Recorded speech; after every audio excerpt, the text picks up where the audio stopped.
में सादिक अली नाबीना। महाराष्ट्र में 20 नवंबर के जो वोटिंग हुई है उसमें इतना भयंकर गड़बड़ घोटाला किया गया है कि लोगों को दिमाग चकरा गए हैं कि इतना गड़बड़ घोटाला कैसे हुआ।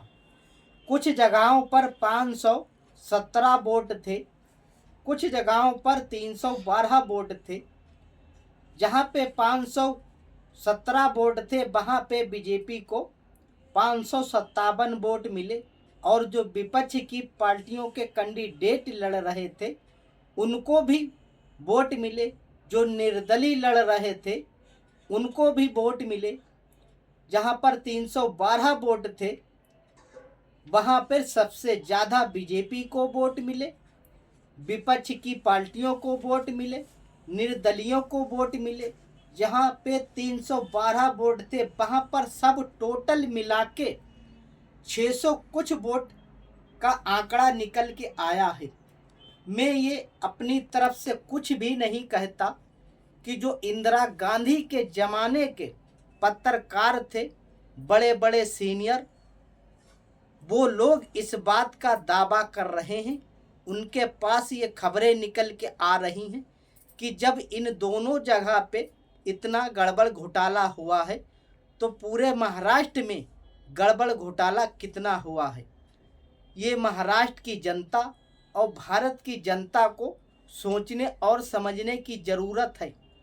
महाराष्ट्र में मराठा समाज बीजेपी को वोट नहीं करता, मुस्लिम समाज बीजेपी को वोट नहीं करता, किसान समाज बीजेपी को वोट नहीं करता, आदिवासी समाज बीजेपी को वोट नहीं करता। फिर बीजेपी की सीटें इतनी क्यों बढ़ गई हैं?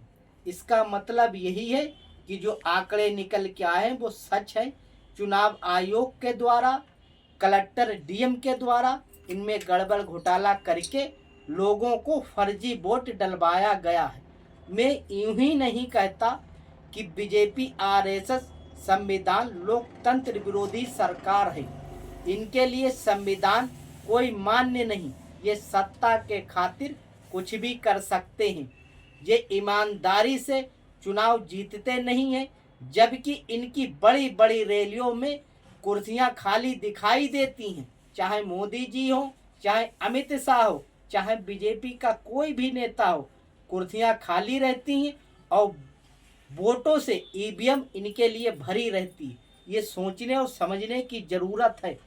भारत की जनता को अगर जब तक जन आंदोलन नहीं किया जाएगा, ईवीएम को हटाया नहीं जाएगा, क्योंकि ईवीएम के बदौलत, चुनाव आयोग की बदौलत, डीएम एसडीएम कलेक्टर की बदौलत, जो आरएसएस की विचारधारा के डीएम एसडीएम हैं, चुनाव आयोग हैं, ये चाहते यही हैं कि मोदी जी सत्ता में बने रहें और भारत की संपत्ति हम सबके जो मनुवादी लोग हैं उनके हाथों में जाए, भारत की संपत्ति गौतम अडानी के हाथों में जाए।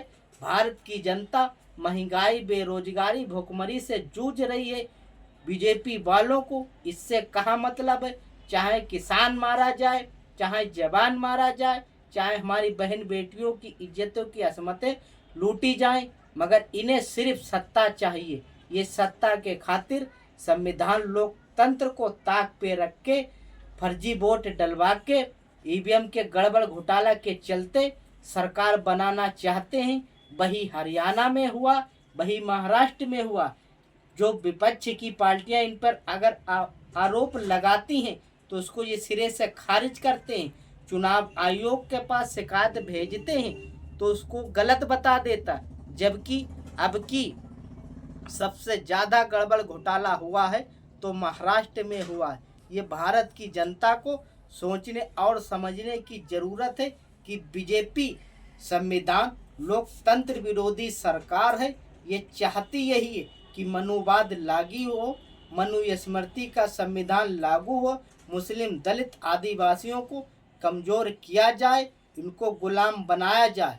अगर हमारी बात से सहमत हो तो इस वीडियो को ज़्यादा से ज़्यादा आगे बढ़ाना, संविधान को मजबूत, लोकतंत्र को मजबूत करना है। हम सब एक होकर अपने भारत के संविधान को बचाएं, यही मेरी सभी साथियों से अपील है। जय हिंद।